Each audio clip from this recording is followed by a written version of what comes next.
Salve adik-adik dan sahabat misioner. Jumpa kembali dengan kakak Jordan Ponto dalam Do Re Mi, doa dan renungan misioner, bersama sekami Paroki Santo Petrus dan Paulus Argapura, Keuskupan Jayapura. Edisi Selasa, 30 Juni 2026.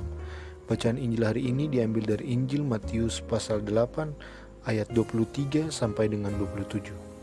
Baiklah, sebelum kita mendengarkan Injil hari ini, marilah kita berdoa dalam nama Bapa dan Putra dan Roh Kudus. Amin.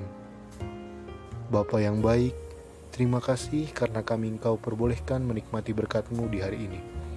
Ya Tuhan, teguhkanlah selalu iman kami agar kami tidak mudah terombang-ambing dalam menghadapi setiap tantangan dan persoalan yang kami hadapi setiap hari. Jangan pernah Engkau jauh dari kami, sebab Engkaulah tumpuan dan harapan kami. Demi Kristus, Tuhan dan pengantara kami. Amin. Tuhan beserta kita, sekarang dan selama-lamanya. Inilah Injil suci Tuhan kita Yesus Kristus menurut Matius. Dimuliakanlah Tuhan. Lalu Yesus naik ke dalam perahu, dan murid-muridnya pun mengikutinya. Sekonyong-konyong mengamuklah angin ribut di danau itu, sehingga perahu itu ditimbus gelombang, tetapi Yesus tidur. Maka datanglah murid-muridnya membangunkan dia, katanya, "Tuhan, tolonglah kita binasa." Ia berkata kepada mereka, "Mengapa kamu takut, kamu yang kurang percaya?" Lalu bangunlah Yesus menghardik angin dan danau itu. Maka danau itu menjadi teduh sekali. Dan heranlah orang-orang itu, katanya, "Orang apakah dia ini, sehingga angin dan danau pun taat kepadanya?" Demikianlah sabda Tuhan. Terpujilah Kristus. Adik-adik dan sahabat misioner, saat kita berjalan bersama Tuhan, Tuhan tidak menjamin kita tidak mengalami pergumulan hidup. Tetapi yang membedakan adalah saat kita mengalami pergumulan, Tuhan menjamin kita ada jalan keluar yang Tuhan tetapkan bersamanya. Berjalan bersama Tuhan selalu ada kejutan. Tetapi di balik kejutan selalu ada jalan keluar yang Tuhan sediakan bagi kita. Setiap kita ada dalam pergumulan hidup yang pernah kita lalui. Jangan pernah kita mengeluarkan kata-kata yang negatif, karena dengan kata negatif iblis memiliki peluang menjatuhkan kita, dan ketika sudah menjadi kenyataan itu akan melibatkan iman kita sendiri. Oleh karena itu, saat kita mengalami peristiwa yang tidak menyenangkan, kita harus tetap memperkatakan hal-hal yang positif. Yesus menghardik angin, maka danau itu tenang.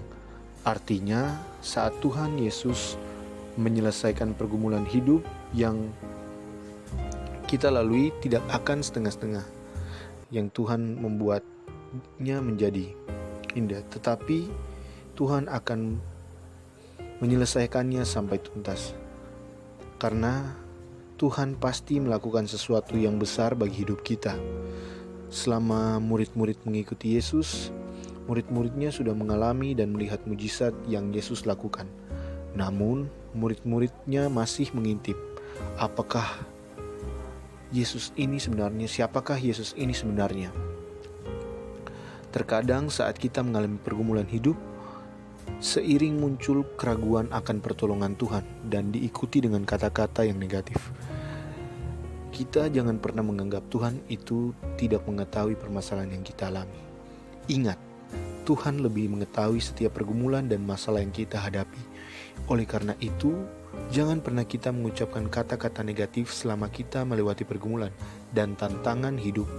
Tetapi tetaplah percaya kepada Tuhan akan memberikan pertolongannya tepat pada waktunya, karena Dia Tuhan yang tidak pernah meninggalkan kita.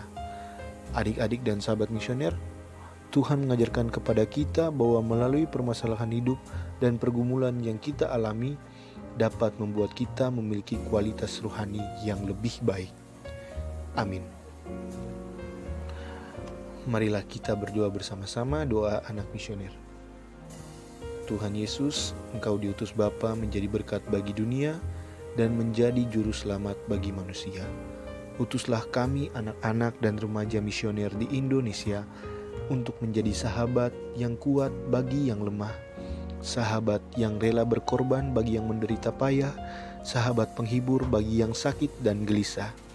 Tuhan Yesus, kami pun ingin menjadi utusan-utusan kecil-Mu, teman setia bagi yang tersingkir dan terlantarkan, teman bicara bagi yang kesepian dan terlupakan, sobat yang gembira bagi yang sedih dan susah, sobat penuh penghargaan bagi yang tak dicintai.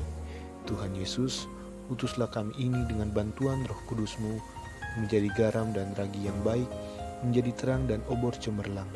Tuhan Yesus, kuduskanlah badanku dan kuduskanlah jiwaku. Kupersembahkan diriku padamu hari ini.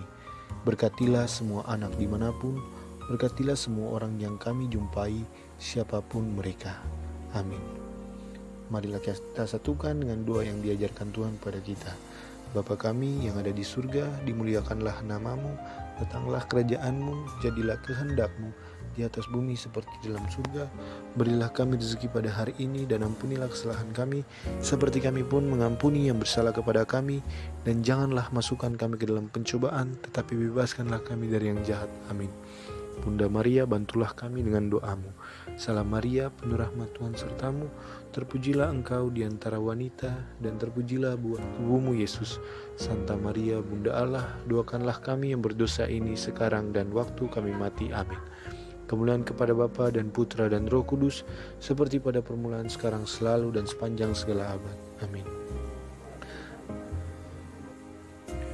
Marilah kita menerima berkat Tuhan.